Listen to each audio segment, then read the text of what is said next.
اللہ کو جھکنے والا بندہ پسند ہے. جو اللہ بنانا چاہتے ہیں نا اپنی مخلوق کو, وہ کیا بنانا چاہتے ہیں؟ میں تمہارے ساتھ اچھا سلوک کروں, برا سلوک کروں, تم بندے ہو, بندے بن کے رہو, ٹھیک ہے نا, کیا رہو, تم نے بس دعا ہی مانگنی ہے, اللہ یہ سب میرے ساتھ جو ہو رہا ہے یہ ٹھیک کر دے, میں ٹھیک کروں نہ کروں, تم نے ساری عمر کیا کرنا ہے, بس یہی مانگنا ہے کہ اللہ ٹھیک کر دے, اللہ محتاج ہے, اللہ یہ بھی ٹھیک ہو جائے, اللہ یہ بھی ٹھیک ہو جائے, اللہ بے روزگار ہوں روزگار دلا دے, میری مرضی روزگار دوں یا نہیں دوں, نہیں بھی دوں تم نے یہی کہنا ہے اللہ دلا دے. ساری زندگی اسی دعا میں گزارنی ہے تم نے, چاہے میں تمہاری دعا قبول کروں چاہے تمہاری دعا قبول نہ کروں, کیونکہ تم بندے ہو, میں خدا ہوں, خدا تم تھوڑی ہو, تمہاری تھوڑی چلے گی زمین پہ. بہت سے لوگ یہ فالٹ ہے, دعائیں نہیں قبول ہو رہی, تبھی تو وظیفوں کی طرف جاتے ہیں. اولاد نہیں ہو رہی, کوئی وظیفہ بتا دے, او بھائی دعا مانگ لے, اولاد کہہ رہا دعا تو مانگ کے دیکھ لیا ہے, وہ تو ہو ہی نہیں رہی, تو کوئی ٹیکنیکل طریقہ ہو اولاد کا, سے کیسے ہو جائے گی بھائی, ٹیکنیکل طریقے تو نہیں ہے. یونس علیہ السلام جب مچھلی کے پیٹ میں تھے, کتنا بڑا غم لگا نا آپ کو. یونس علیہ السلام مچھلی کے پیٹ میں, تو اللہ سے آپ نے دعا مانگی, وظیفہ نہیں پڑھا ہے. وظیفے پڑھنا بھی جائز ہے اگر کوئی قرآن و آیتیں ہیں تو کوئی گناہ نہیں ہے, لیکن جو اصل جو اسلام کی روح ہے وہ کیا ہے, دعا.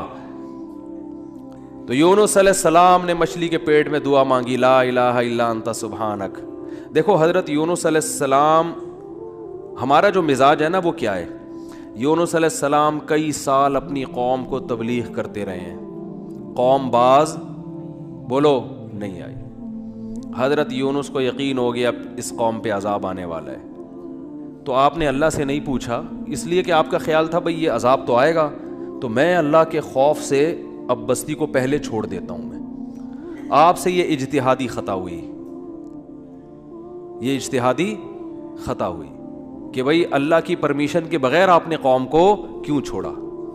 حالانکہ اس اجتہادی غلطی کے پیچھے جو اس کی بیس تھی وہ بیس بہت اچھی تھی, وہ اللہ کا خوف اور اللہ کی خشیت. اللہ کے عذاب سے بھاگنا یہ تو حکم ہے نا, فنٹر بننے کی تھوڑی اجازت ہے کہ جہاں عذاب آ رہا ہے تو کھڑے رہو وہاں دیکھو, ایسا تھوڑی ہے.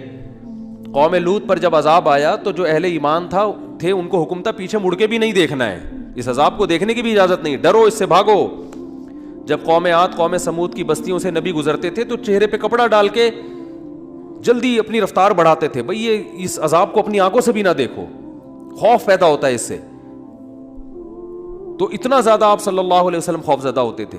تو اللہ کے عذاب سے تو دور بھاگنے کا حکم ہے. تو اب یہاں کیا ہے کہ کیا بات چل رہی تھی یار, حضرت یونس علیہ الصلوۃ والسلام اللہ کے عذاب کے ڈر سے اپنی قوم کو چھوڑ کر نکل گئے. یہ بیس بالکل ٹھیک ہے بھئی, جب اللہ کا وعدہ بھی یہی ہے کہ جو قوم ایمان نہیں لے کر آئے گی تو میں اس کو تباہ کر دوں گا. تو حضرت یونس علیہ السلام کو خیال ہوا کہ بھئی یہاں سے نکل جاؤ. جب بیٹھے ہیں کشتی میں, کشتی ڈوبنے لگی تو ملا نے کہا بھئی وزن کشتی میں زیادہ ہے, ایک آدمی کو نیچے اترنا پڑے گا ورنہ سب ڈوب جائیں گے. کون اترے گا بھئی؟ قرآن اندازی ہونی چاہیے. قرآن اندازی میں نام کس کا آیا؟ یونس علیہ السلام. تو بتاؤ ہم ہوتے, ہم کہتے ساری زندگی تبلیغ کرتا رہا, اب جب عذاب آنے والا ہے تو اللہ کے خوف سے ہی نکلا میں, اس کا صلہ یہ مل رہا ہے کہ ڈوبنے والا کون ہے؟ بولو میں ہی ہوں. بھائی مجھے تو زیادہ پروٹوکول, اللہ تعالیٰ کو 6 کشتیاں میرے لیے پہلے سے سمندر میں رکھنی چاہیے تھی نا, کیا ہو گیا؟ یہ ہماری سوچ تو یہی ہے کہ میں نے چونکہ فجر کی نماز پڑھی ہے تو میری دکان پہ کسٹمر 6 گنا زیادہ آنے چاہیے, پیسے سارے وہ کما رہے ہیں, نمازیں میں پڑھ رہا ہوں. اچھا میرے پر لوگ اعتراض یہ بھی کرتے ہیں کہ احتیاط اس نے کی, اس کو کرونا ہو گیا, اس کو اس نے احتیاط نہیں کی, اس کو نہیں ہوا, یہ مفتی لوگوں کو الو بنا رہا ہے. تو بالکل یہی ہے کہ نماز میں پڑھ رہا ہوں, روٹی کس کو مل رہی ہے؟ اس کو مل رہی ہے. احتیاط میں کر رہا ہوں, وہ کرونا بھی مجھے ہی ہو رہا ہے. ٹھیک ہے نا, ٹھیک ہے نا. تو اب اللہ سے تھوڑی کوئی لڑ سکتا ہے بھائی, تو اللہ کی مرضی, جو اب احتیاط کے باوجود بھی کسی کو بیماری لگا دے, اور ایسے گلے مل رہے ہیں اور روزانہ چھینک رہے ہیں ایک دوسرے کے منہ پہ, انہیں کچھ نہیں ہو رہا, وہ تو اب اللہ کی مرضی, اللہ سے تھوڑی کوئی لڑ سکتا ہے. لیکن ہم تو ظاہر کے مکلف ہیں نا, ہم تو اسباب کے مکلف ہیں, تو اس لیے حکم دیا جاتا ہے احتیاط کا. تو خیر جب تک کرونا ختم نہیں ہوگا ہم بھی آپ کا پیچھا نہیں چھوڑیں گے, یہ ذہن میں رکھو آپ. تھوڑا تھوڑا جیسے 4 شادیاں آتی ہیں نا تڑکے میں، اس طرح یہ بھی آتا رہے گا تڑکے میں، کیونکہ لوگ نہیں کر رہے احتیاط تو کیا کریں. اچھا خیر، بات ہی کہاں چل رہی تھی؟ تو یونس علیہ السلام کی جگہ ہم ہوتے تو بھائی ہماری حالت کیا ہوتی ہے. اللہ جیسے تبلیغ میں ہم میں سے کوئی گیا ہوا ہوتا 4 مہینے کے لیے، 4 مہینے کے لیے تبلیغ میں نکلے ہوتے، اللہ کے راستے میں واپس آ رہے ہوتے تو پتہ چلا کچھ یعنی کنوینس ہی نہیں مل رہی، پولیس والے پکڑ کے لے گئے، کسی کیس میں بند کر دیا، تو کیا وسوسے آتے ہیں دماغ میں. جیسے حج کرنے گئے نا، ایک آدمی حج کرنے گیا، لٹ گیا وہاں پہ نا جیب کتروں نے، تو وہ کہہ رہے اللہ میں نے تو سنا تھا حاجی تیرے مہمان ہوتے ہیں، تو ہم نے تو دنیا میں کسی کو نہیں دیکھا کسی نے اپنے مہمان کس کی یہ انسلٹ کی ہو. ٹھیک ہے نا، ہم نے تو نہیں دیکھا، میں تیرا مہمان بن گیا اور کچھ بھی نہیں بچا میرے پاس، سب کچھ ہی لٹ گیا. تو جلا ہوا آدمی تھا. تو یونس علیہ السلام کی جگہ کوئی اور ہوتا، ہم جیسے نالائق ہوتے تو ہم کہتے اللہ ساری زندگی قوم کی مخالفت لے کے تبلیغ کرتا رہا، اپنا تن من دھن لگا دیا، نہ کاروبار کی طرف توجہ، نہ کوئی پیسے کمانے، جو روکھی سوکھی ملی کھا لیا. پیغمبروں کا تو کوئی اجرت بھی نہیں ہوتی، وہ تو بالکل ہی اللہ توکل پہ چل رہے ہوتے ہیں. اے اللہ غربت میں ایک وقت گزارا، کبھی کھانے کو ملا نہیں ملا، بس تیرے دین کو فوکس کیا. اب جب عذاب آنے والا ہے تیرا اس قوم پہ، تو تیرے خوف سے نکلا میں، جو تیرا ہی حکم ہے کہ مجھ سے ڈرو، میرے عذاب سے ڈرو. اب کم از کم کوئی 2-4 کشتیاں یا ہوائی بحری جہاز کوئی کھڑا ہوا ہوتا میرے استقبال میں، اور اگر نہیں تھا میں نے اپنے خرچے سے پہ کشتی لی ہے میں نے. ٹھیک ہے نا، ذمہ داری کس کی بنتی تھی اللہ؟ ذمہ داری تیری بنتی تھی کہ کشتی کا انتظام تیری طرف سے ہو. بھائی گورنمنٹ اگر کسی فوجی کو کسی مہم پہ بھیجتی ہے، اب جو امریکہ کے فوجی افغانستان آئے ہوئے ہیں ان کو باعزت واپس نکالنا کس کی ذمہ داری ہے؟ بولو نا، امریکہ کی ذمہ داری ہے نا. تو تبھی تو فوجی کہہ رہے ہیں بھائی تم نے ہمیں عزت کے ساتھ جب بھیجا ہے تو عزت کے ساتھ پٹھانوں سے بچا کے نکالنا کس کی ذمہ داری ہے؟ یہ امریکہ کی ذمہ داری ہے نا. تو اب تبھی امریکہ قطر میں کوشش میں لگا ہوا ہے کہ بھائی یہ کسی طرح اپنی عزت بچا کے واپس آ جائیں گے. اور بالکل صحیح کر رہا ہے امریکہ اپنے لحاظ سے، اس کا فرض بنتا ہے جب آپ نے فوجیوں کو بھیجا تو واپس بھی تو لے کر آؤ نا ان کو. تو بالکل میرے بھائی یہ بات ذہن میں آ سکتی تھی یونس علیہ السلام کے کہ اللہ یہ سب میں نے تیرے لیے کیا ہے، اب تیرا عذاب آ رہا ہے تو مجھے تو یہاں سے فرار ہونا ہے بستی سے، تو کشتی کا انتظام کرنا میرے ذمہ نہیں ہے بلکہ کس کے ذمہ ہے؟ تیرے ذمہ. چلو میں نے اپنے خرچے پہ کر لی. اب اے اللہ تو خود ہی اگر ڈوب رہی، اول تو ڈوبنی نہیں چاہیے، تجھے تو یہ طاقت ہے کہ 100 آدمی بھی کشتی میں بیٹھ جائیں، جب تک تیری مرضی نہیں ہوگی کشتی کلٹی بولو نہیں ہوگی، یہ نہیں کلٹی ہو سکتی. دوسری آزمائش تو نے یہ اس آزمائش میں ڈال دے گی، کشتی کلٹی ہو رہی ہے. اور اگر کلٹی ہو بھی رہی ہے تو ایسے نالائق لوگ اس کشتی میں بیٹھے ہوئے ہیں. کار آمد تو صرف اس میں یونس علیہ السلام تھے، باقی تو سارے نالائق، کیونکہ مشرک لوگ تھے سارے، بت پرست، پان گٹکے والے، سگریٹ والے، تمباکو والے، سارے اس میں بیٹھے ہوئے ہیں. وہ تو پتہ نہیں کیا کیا نشہ کرتے ہوں گے، سارے ایک نمبر کے چور یہاں بیٹھے ہوئے ہیں کشتی میں. تو اللہ ان میں سے کسی کو تو خود ہی جو ہے نا ڈلوا دیتا. اور قرآن اندازی ہو رہی ہے تو نام کس کا آ رہا ہے؟ میرا نام آ رہا ہے، جس نے ساری زندگی تبلیغ کی.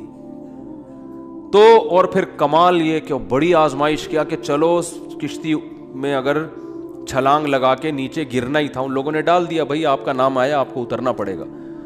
تو تیرنے کا آپشن ہوتا ہے، کہیں تیرتے رہیں گے، کوئی ٹیلا آ گیا وہاں بیٹھ گئے، یا کسی نے دیکھ لیا کوئی رسی پھینک دی جیسے، یا کہیں کنارے پہ اتر گئے، جیسے ہی چھلانگ لگائی ہے ایک اور بڑی آفت، سمندر کی مچھلی نے آپ کو نگل لیا. کتنا خوف، ایک حرف زبان سے ناشکری کا نہیں نکل رہا پیغمبر کی کہ اللہ مروا دیا تو نے. تو یہ کیا خوف ہوتا ہے، سمندر کا اپنا ایک خوف ہے بھائی، کبھی یہاں نہیں سمجھ میں آئے گا، جاؤ سمندر میں جا کے پتہ چلے گا. اور قرآن سے پتہ چلتا ہے رات کا وقت تھا، اندھیرا تھا، اندھیرے میں بہت، کیونکہ فنادا فی الظلمات، فی الظلمہ نہیں ہے کہ اندھیرے میں پکارا، اندھیروں میں پکارا. پتہ چلا کہ بہت سارے اندھیرے تھے، یعنی ایک مچھلی کے پیٹ کا اندھیرا، ایک سمندر کی تہ کا اندھیرا، اور ایک رات کا اندھیرا.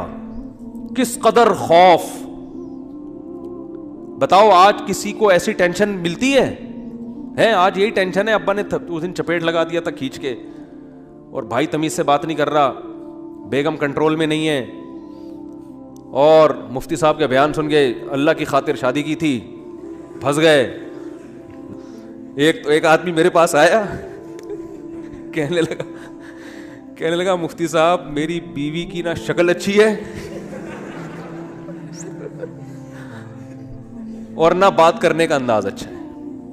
تو مجھے خود بتا رہا تھا, کہہ رہا ہے اتنی بد اخلاق ہے. میں اس سے کہتا ہوں اگر تیری شکل بھی اچھی ہوتی نا, میں تیری بد اخلاقی برداشت کر لیتا. چلو یار, پتہ نہیں جھوٹ بول رہا تھا سچ بول رہا تھا, اللہ ہی جانے. اب یہ کوئی ٹینشن ہے بتاؤ؟ اصل ٹینشن تو وہ ہے نا. اچھا لوگ کہہ رہے ہوتے ہیں وہ ہو جاتا نا اچھا تھا, ہم سمندر میں ڈوب جاتے اچھا تھا. او بھائی ابھی ڈوب ہی نہیں رہے ہو اس لیے کہہ رہے ہو اچھا تھا. جب ڈوبنے لگو گے تو وہی کیفیت ہوگی. وہ جو پھندا آ گیا تھا نا درخت سے, ایک آدمی کہتا نا اللہ موت دے دے زندگی سے, تو وہ کسی نے پھندا پھینک دیا اوپر سے اور یہ کہا کہ میں اللہ ہوں, اس میں گردن ڈال لے اٹھا لوں گا. تو وہ کہتا ہے یہاں تو کوئی مذاق بھی نہیں کر سکتا ہے اللہ. تو وہ جب آتی ہے نا اپنے اوپر تو پھر یہ کنڈیشن ہوتی ہے. تو یونس علیہ السلام پر جو آزمائشیں آئیں, کتنی بڑی بڑی آزمائشیں, مچھلی کا پیٹ اور نگل گئی مچھلی اکثر ثابت نگلتی ہے. ذرا بھی شکایت, کیونکہ ہم بندے ہیں بھائی, ہماری جو ڈیوٹی ہے ہم نے وہ کرنی اور چھوٹا بن کے رہنا ہے. ہم نے اللہ کے سامنے یہ نہیں کرنا یہ کیا ہو رہا ہے, ایسا کیوں ہو گیا, میں تو تبلیغ کے لیے نکلا تھا, میرے ساتھ یہ ناانصافی. یہ نہیں ہوتا. یہ اصول قرآن کیوں یہ واقعہ ذکر کر رہا ہے؟ یونس علیہ السلام اللہ کے برگزیدہ پیغمبر ہیں. ہمارے حضرت فرمایا کرتے تھے یہ محبت کی چٹکیاں ہوتی ہیں. انسان کو جس سے محبت ہوتی ہے تو اس کو ستاتا ہے, اور یہ ستانا تکلیف برائے تکلیف نہیں, اس کے درجات کو بلند کرنی. یہ محبت کا اظہار ہے کہ میرا ایسا بندہ ہے, ایسا پیغمبر ہے, کتنی آزمائشوں میں ڈالا, زبان سے ایک حرف ناشکری کا نہیں نکل رہا, ساری اپنی طرف منسوب کہ میری غلطی ہے, میں غلط ہوں.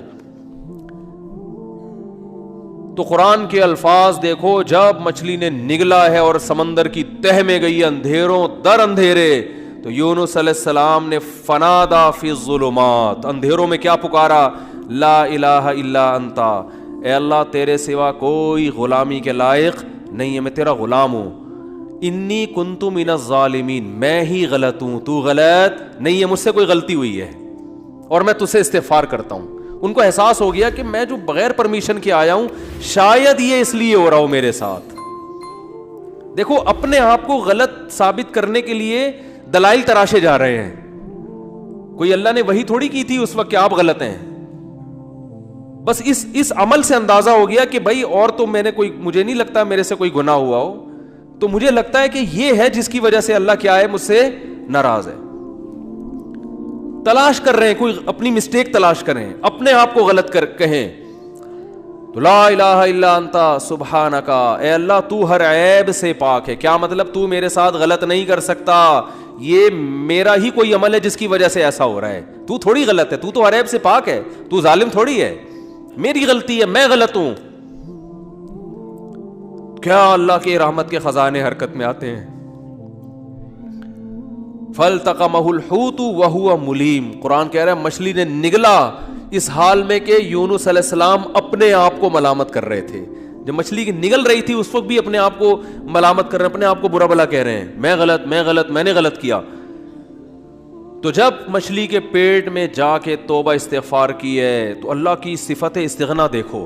اللہ فرماتے ہیں لولا انہ کان من المسبحین, اگر یونس اپنی غلطی کا اعتراف نہ کرتے, للبث فی البطن الی یوم یبعث فی بطنہ الی یوم یبعثون, قیامت تک اسی کے پیٹ میں رہتے, وہ نہیں نکلتے.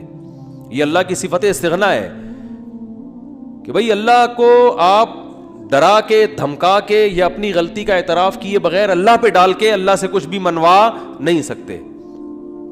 اللہ کہتے ہیں ہمیشہ رہتے, لیکن اللہ کو پتا تھا نہیں ہے ایسا, وہ تو آزمایا, پیغمبر تو گناہ نہیں کر سکتے نا, تو یہ تو اللہ آزما رہے ہیں دنیا کو دکھانے کے لیے کہ میرے نیک بندے ایسے ہوتے ہیں. تو اللہ فرماتے ہیں کہ فَأَنبَذْنَاهُ بِالْعَرَاءِ, ہم نے ایک میدان میں ان کو, جب انہوں نے توبہ استغفار کی ہے تو اللہ نے مچھلی کو حکم دیا ان کو نگل دے باہر, اور وہ مچھلی نے آپ کو ساحل سمندر پہ ڈالا ہے, اب اللہ کی رحمت کے خزانے. سمندر کے ساحل پر کچھ بھی نہیں تھا, اللہ فرماتے ہیں وہاں اپنی قدرت سے ہم نے درخت پیدا کر دیا جو ان کو کیا دے گا, چھاؤں. اب معجزے ہو رہے ہیں کہ نہیں ہو رہے بھائی؟ اللہ آزمایا, اللہ نے کہا آزمائش میں پورا اترا یہ بندہ, میرے یہ نیک بندے آزمائش میں پورے اترے ہیں. اور اللہ نے اپنی قدرت سے درخت پیدا کر دیا اور حکم دیا جاؤ اپنی قوم کے پاس واپس جاؤ. قوم سے عذاب ٹل گیا. ہوا یہ تھا کہ جب یونس علیہ السلام کو یقین ہو گیا عذاب آ رہا ہے, تو یونس علیہ السلام جیسے ہی نکلے, وہ قوم تھی ہوشیار, اس کو اندازہ ہو گیا کہ بھائی یہ جب تک ہم میں تھے تو عذاب کا چانس نہیں تھا, یہ گئے ہیں تو اب واقعی آئے گا. تو عذاب دیکھے بغیر انہوں نے توبہ تائب شروع کر دی, تو اللہ نے وہ عذاب آنے والا ان سے کیا کر دیا, ٹال دیا. یہ ہے اللہ کی رحمت. اللہ کے غضب پہ کیا رہتی ہے, بولتے کیوں نہیں بھائی, غالب. تو یہ واقعہ بھی ثابت ہو گیا, رحمت ہمیشہ گراف اللہ کا اوپر رہتا. ہاں عذاب دیکھ لیتے اور مذاق اڑاتے, جیسے قوم عاد نے مذاق اڑایا. فلما رأوه عارضا مستقبل اودیتہم, جب انہوں نے بادلوں کو اپنی طرف آتے ہوئے دیکھا, پیغمبر بتا رہے ہیں کہ یہ عذاب ہے, تو کہہ رہے ہیں ھذا عارض ممطرنا, کوئی عذاب نہیں ہے بھائی, بادل تو آتے ہیں برستے بھی ہیں, کوئی نارمل. وہ تو آخری دم تک ڈٹے ہوئے تھے. اب کیونکہ اللہ کی صفت غضب بھی ہے, رحمت غالب تو رہتی ہے, لیکن ایسا نہیں ہے کہ غضب ختم ہی ہو گیا ہے. پھر اللہ نے عذاب بھیجا اس قوم پہ. 7 دن 8 راتیں تیز ہوائیں چلی ہیں, 8 دن 7 راتیں, اور ایسا اٹھا کے اس قوم کو پٹخائے کہ اللہ فرماتے ہیں کہ انہم اعجاز نخل خاویہ. 1 ہفتے کے بعد ایسا لگ رہا تھا کھجور کے تنے ہیں جو اوندھے پڑے ہوئے ہیں, بڑے بڑے قداور لوگ تھے وہ. اللہ نے تو اس لیے میرے بھائی جب کوئی غم آئے, پریشانی آئے, تو واویلا نہ مچایا کرو, رونے دھونے کی اجازت ہے. یہ بے صبری نہیں ہے, جب انسان کو غم ہوتا ہے روتا بھی ہے, ہائے ہوئے بھی کرتا ہے, لیکن اللہ کو برا بلا کہنا شروع کر دینا, میرے ساتھ اللہ یہ کر رہا ہے, میرے ساتھ اللہ میں ہی میرا ہوں اللہ کو. آپ کا کام ہے غلامی, مانگتے رہنا ہے, مانگتے رہنا ہے, مانگتے رہنا ہے. اکثر ایک واقعہ علماء بتاتے ہیں, کتابوں میں لکھا ہوا ہے کہ ایک بزرگ حج کرنے جاتے تھے, حج کرنے کے بعد ندا آتی تھی قبول نہیں ہوا. کیا ندا آتی تھی؟ قبول نہیں ہوا. تو وہ دوبارہ چلے جاتے اگلے سال, جب حج کرتے پھر ندا آتی قبول نہیں ہوا, وہ پھر چلے جاتے. تو کسی نے کہا کہ آپ خود ہی بتاتے ہو کہ جب میں حج سے فارغ ہوتا ہوں آسمان سے ایک ندا آتی ہے کہ قبول نہیں ہوا, تو پھر کیوں جاتے ہو بار بار. تو انہوں نے کہا بھائی میرا کام ہے حج کرنا, اپنی کوتاہیوں کی اصلاح کرنا, قبول کرنا کس کا کام ہے؟ اللہ کا. اب اللہ سے تو لڑ تھوڑی سکتا ہوں, اور یہ بھی نہیں ہے کہ اب فنٹر نہیں بنو کہ اب تو ہم نہیں جائے گا بھائی, اب تھوڑی 2 دفعہ چلے گا, 3 دفعہ چلے گا, ہر دفعہ یہ آواز آ رہی ہے اب تھوڑی ہمارے پاس اور بھی دنیا میں غم ہے بھائی, یہ حج ہی کرتے رہیں گے کیا؟ یہ ہوتا اصل میں لوگوں کا یہ رویہ ہو گیا ہے. دعا میں بہت ہو رہا ہے یار, ہم نے دعا مفتی صاحب 6 دفعہ دعا مانگ لی پھر بھی فائدہ نہیں ہو رہا. اب یہی تھوڑی کہ دعا مانگتے بول نہیں رہے ہوتے, مفتی صاحب سے ڈر رہے ہوتے ہیں تو بھائی اتنا اللہ سے ڈر لو, وہ بعض تو بول بھی دیتے ہیں. تو بھائی 6 دفعہ 10 دفعہ 100 دفعہ دعا مانگنے میں کیا جا رہا ہے یار؟ اللہ کے سامنے ہاتھ اٹھا کے مانگنے سے زیادہ بھی کوئی مزیدار عمل ہو سکتا ہے؟ نہیں قبول ہو رہی, اہل اللہ کہتے ہیں نہیں قبول ہو رہی نا, اس میں مانگنے میں اور زیادہ مزہ ہے, ٹھیک ہے نا, اس میں مانگنے میں یہ اللہ ایمان کا امتحان لے رہا ہے. تو ہم غیب پر ایمان کے دعوے دار ہیں, اللہ تو نہ قبول کر, ہم تو مانگتے رہیں گے, ہمیں مزہ اسی میں آتا ہے. حضرت عمر رضی اللہ تعالی عنہ کا قول ہے کہ مجھے اس سے غرض نہیں ہے کہ میری دعا قبول ہو رہی ہے کہ نہیں ہو رہی, یہ تو میرا کام ہی نہیں ہے کہ یہ اللہ کی ذمہ داری ہے, یہ ہماری ٹینشن, یہ تو میں حضرت عمر کے الفاظ اپنی زبان میں بتا رہا ہوں, یہ ہماری ٹینشن ہے ہی نہیں, یہ تو اللہ کا کام ہے نا, قبول کرنا تو اس کا کام ہے. فرمایا مجھے اس کی فکر ہوتی ہے کہ دعا مانگنے کی توفیق مل رہی ہے کہ نہیں مل رہی. ایسا نہ ہو مایوسی اتنی پیدا ہو جائے کہ دعا مانگنے ہی کی توفیق چھن جائے, یہ ڈینجرس ہے, یہ خطرناک ہے کہ اللہ نے آپ کو اپنے در سے محروم کر دیا, ہاتھ اٹھانے کی توفیق سلب کر لی. اور آج لوگوں میں یہ نظر آتا ہے دعا مانگنے کی توفیق نہیں مل رہی, کیونکہ ان کی پوری نظر اسباب پہ ہوتی ہے, اللہ پہ نظر ختم. یہ بہت خطرناک ہے. دیکھو اسباب پہ نظر رکھو گے, ہو سکتا ہے اسباب اختیار کر کے کام تو ہو جائے, لیکن اللہ کی جب عدالت میں کیس لے کے جاؤ گے, فائل داخل کرو گے, وہاں سے جو کام جب منظور ہوگا نا, اس کام کی نوعیت میں اور آپ کے کام کی نوعیت میں زمین اور آسمان کا فرق ہوگا. جب اللہ کے سامنے کیس لے گئے, کام خراب بھی ہوگا تو بنے گا, اور جب اسباب پہ نظر رکھو گے بنے گا بھی تو ہو سکتا ہے اس میں خیر نہ ہو. یہ کوئی الٹا کام ہو رہا ہو. جس کام سے آپ نے اللہ کو نکال دیا اب اس میں خیر کی توقع نہ رکھیں. آپ بیمار ہوئے, صرف دواؤں پر اکتفا کیا ہوا ہے آپ نے, اللہ سے دعائیں نہیں مانگتے اور ضرورت بھی محسوس نہیں کرتے کہ چھوڑو یار, جب میں آگمنٹن کھا رہا ہوں, جب میں یہ سیرپ پی رہا ہوں تو گورے بھی تو ٹھیک ہوتے ہیں نا بغیر دعا کے. کیا خیال ہے بھائی, جب وہ ٹھیک ہوتے ہیں تو مجھے دعا مانگنے کی کیا ضرورت ہے؟ تو عین ممکن ہے آپ ٹھیک ہو جاؤ. دوا اثر کرتی ہے, اللہ نے دنیا کو اسباب سے جوڑ دیا, لیکن یہ ٹھیک ہونا بھی آپ کے لیے نقصان کا ذریعہ بن سکتا ہے. اور آپ دعا مانگو دوا کے ساتھ, ہو سکتا ہے آپ ٹھیک نہ ہو, لیکن پھر ٹھیک نہ ہو کے بھی اس میں اللہ کیا ڈال دے گا؟ بولو نا, خیر ڈالے گا. اللہ اس میں خیر ڈالے گا. جیسے یونس علیہ السلام کو مچھلی کے پیٹ میں اللہ نے داخل کیا ہے ان کے درجے کو اور بلند کرنے کے لیے. اگر یونس علیہ السلام کے ساتھ یہ مچھلی والا واقعہ نہ ہوتا تو شاید یونس علیہ السلام کا ذکر قرآن مجید میں نہ ہوتا. کیونکہ پیغمبر تو لاکھوں آئے ہیں نا, سب کا تذکرہ تھوڑی ہے. اور نبی صلی اللہ علیہ وسلم نے حضرت یونس کی فضیلت الگ سے بیان کی ہے. فرمایا لا تفضلونی علی یونس, مجھے یونس پر فضیلت مت دو. حالانکہ دیکھو یہ تو اجماعی عقیدہ ہے کہ ہمارے نبی تمام پیغمبروں سے افضل ہیں, لیکن کیا مطلب نام لے کے میرے مقابلے میں یونس کو نہ لے کر آؤ کہ میں ان سے زیادہ افضل ہوں. کیوں؟ کیونکہ اس میں اس بات کا امکان تھا کہ شاید اس واقعے کی وجہ سے لوگ یونس علیہ السلام کی توہین نہ کر رہے ہوں کہ وہ اللہ کی پرمیشن کے بغیر چلے گئے تھے.